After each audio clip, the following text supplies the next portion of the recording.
Hi hello everyone. इस video में हम परमानेंट कोर्ट ऑफ आर्बिट्रेशन के बारे में देखेंगे।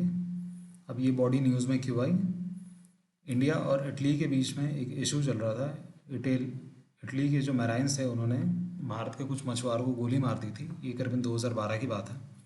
तो ये जो केस था ये परमानेंट कोर्ट ऑफ आर्बिट्रेशन में रेफ़र किया गया था और अब ये परमानेंट कोर्ट ऑफ आर्बिट्रेशन का रिसेंटली वर्डिक्ट आया है। परमानेंट कोर्ट ऑफ आर्बिट्रेशन ने ये कहा है कि जो इटली के जो मैराइंस हैं इन पे जो केस चलेगा वो भारत में नहीं चलेगा, इटली में चलेगा। तो ये कंटेक्स्ट है इस पूरे इशू का। तो इसीलिए ये बॉडी जो है अभी करंटली न्यूज़ में है, तो इसलिए ये थोड़ी सी इंपॉर्टेंट हो जाती है। तो अब हम इस बॉडी के बारे में देखेंगे इंपॉर्टेंट पॉइंट्स। सबसे पहली चीज़, जो परमानेंट कोर्ट ऑफ आर्बिट्रेशन इसका नाम है, तो आर्बिट्रेशन का क्या मतलब होता है? आर्बिट्रेशन का मतलब हिंदी में होता है मांडवली करना। मांडवली का मतलब ये होता है कि अगर कोई भी दो नेशंस है या फिर इंस्टीट्यूट्स है, किसी के भी बीच में अगर डिस्प्यूट चल रहा है तो उस डिस्प्यूट को किसी थर्ड पार्टी को रेफ़र किया जाता है और थर्ड पार्टी उस पर डिसीजन लेता है। फॉर एग्ज़ाम्पल, अगर दो बच्चों के बीच में अगर कोई बवाल चल रही है तो वो जनरली किसी बड़े के पास जाते हैं, क्लास टीचर के पास जाते हैं या फिर अपने मम्मी या पापा के पास जाते हैं। तो उनका जो डिसीजन होता है वो बाइंडिंग होता है। तो इसी कॉन्सेप्ट पे ये परमानेंट कोर्ट ऑफ आर्बिट्रेशन काम करता है। अब इस बॉडी के बारे में आपको क्या क्या चीज़ें याद रखनी है। जो जनरल पॉइंट्स होते हैं कि इसका हेडक्वार्टर कहाँ पे है, ये बॉडी कब बनी है और ये बॉडी क्या काम करती है। तो परमानेंट कोर्ट ऑफ आर्बिट्रेशन जो है इसका जो हेडक्वार्टर है ये हेग में है। हेग एक शहर है नेदरलैंड में, यहाँ पे इसका हेडक्वार्टर है।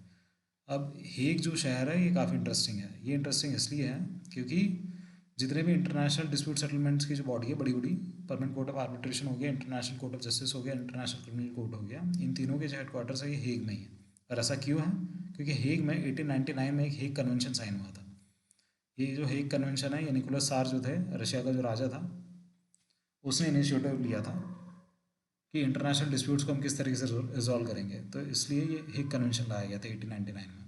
अब इन्होंने क्या किया, ये जब हेग कन्वेंशन लाए थे तो उसके बाद उन्होंने 1907 में एक पीस पैलेस बना दिया नेदरलैंड में, ये हेग शहर में। और इसी पीस पैलेस में और इसके आसपास ये जो जितनी बॉडीज़ हैं, परमानेंट कोर्ट ऑफ आर्बिट्रेशन हो गया, इंटरनेशनल कोर्ट ऑफ जस्टिस हो गया, इंटरनेशनल क्रिमिनल कोर्ट हो गया, इन सब के जो भी हेडक्वार्टर्स है वो यहीं पर।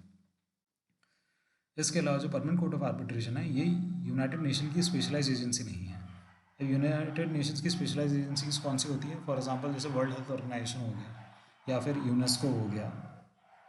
ये सब जो बॉडीज़ होती है यूनाइटेड नेशंस की स्पेशलाइज एजेंसीज होती है। मगर परमानेंट कोर्ट ऑफ आर्बिट्रेशन जो है ये यूनाइटेड नेशन की स्पेशलाइज एजेंसी नहीं है, ये एक इंटर गवर्नमेंटल ऑर्गेनाइजेशन है। इंटर गवर्नमेंटल ऑर्गेनाइजेशन का क्या मतलब होता है कि बहुत सारे देश साथ में आते हैं और एक ऑर्गेनाइजेशन का निर्माण करते हैं, उसे इंटर गवर्नमेंटल ऑर्गेनाइजेशन कहता है। अभी जो परमानेंट कोर्ट ऑफ आर्बिट्रेशन है इसमें किस किस तरीके के केसेस को रेफ़र किया जा सकता है। सबसे पहला है एक मैरीटाइम बाउंड्री वाला केस जो भारत और इटली के बीच में चल रहा था, उन्हें रेफ़र किया जा सकता है। उसके अलावा सॉवरेनिटी वाला केस, जैसे भारत और अभी चाइना के बीच में जो गलवान वैली वाला डिस्प्यूट चल रहा है, उसको रेफ़र किया जा सकता है परमानेंट कोर्ट ऑफ आर्बिट्रेशन में। मगर provided the condition is India और चाइना दोनों परमानेंट कोर्ट ऑफ आर्बिट्रेशन के मेंबर होने चाहिए। And for your information, China is not a member of permanent court of arbitration.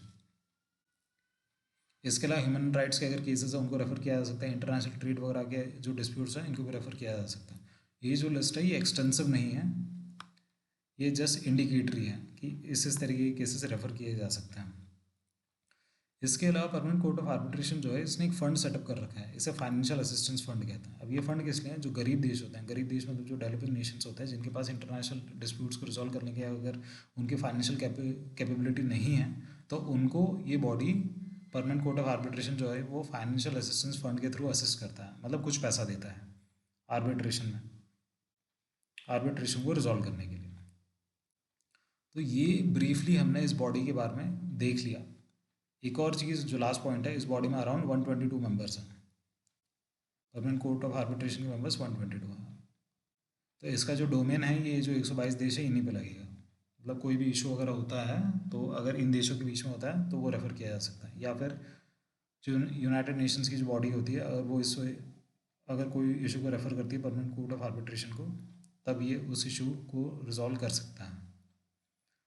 तो ये ब्रीफली हमने परमानेंट कोर्ट ऑफ आर्बिट्रेशन के बारे में देख लिया। अब आपको किन किन चीज़ों के बारे में देखना है, आपको एक तो इंटरनेशनल क्रिमिनल कोर्ट के बारे में देख लेना है। इसके अलावा इंटरनेशनल कोर्ट ऑफ जस्टिस के बारे में देखना है। इसके अलावा यूएनसीएलओएस क्या है? United Nations Convention for law of sea. अब यही लॉ लगता है जिसके बेसिस पे जो केस था इटालियन मेराइन का वो पीसीए में रेफ़र किया गया था। भारत और इटली के बीच में जो बवाल चल रही है, तो इसलिए UNCLOS इंपॉर्टेंट हो जाता है। इसके अलावा एक एक्सक्लूसिव इकोनॉमिक जोन वाला कॉन्सेप्ट होता है। ये कोई भी देश होता है उसके आजू बाजू जो पानी होता है, फॉर एग्जांपल जैसे इंडिया है तो इंडिया के आजू बाजू अरेबियन सी है, बे ऑफ बंगाल है, इंडियन ओशन है, तो कितना एरिया इंडिया की सॉवरेन बाउंड्री के अंदर गिना जाएगा। तो इसके अलग अलग क्लासिफिकेशंस होते हैं। एक्सक्लूसिव इकोनॉमिक जोन होता है, टेरिटोरियल एरिया होता है, टेरिटोरियल सी होता है, कंटिजियस जोन होता है। तो ये आपको ब्रीफली देख लेना है। तो यहाँ से आपको पता चल गया होगा कि मतलब कोई भी बॉडी के बारे में अगर आप पढ़ते हैं तो आपको कितनी इन्फॉर्मेशन पता होनी चाहिए और किस तरीके से पता होनी चाहिए और किस तरीके से याद करना है। आपको ये याद रखना है कि आपको किसी बॉडी के ऊपर PhD नहीं करनी है, क्योंकि बहुत सारे ऑर्गेनाइजेशन हैं, बहुत सारे कन्वेंशंस हैं, हज़ारों चीज़ें हैं जो आपको पढ़नी होगी आपके एग्ज़ाम के लिए। ठीक है, तो आपको आपका जो टाइम है वो बहुत स्मार्ट तरीके से यूज़ करना है। तो चलिए इस लेक्चर को अभी एंड करते हैं, मिलते हैं आपसे नेक्स्ट लेक्चर में।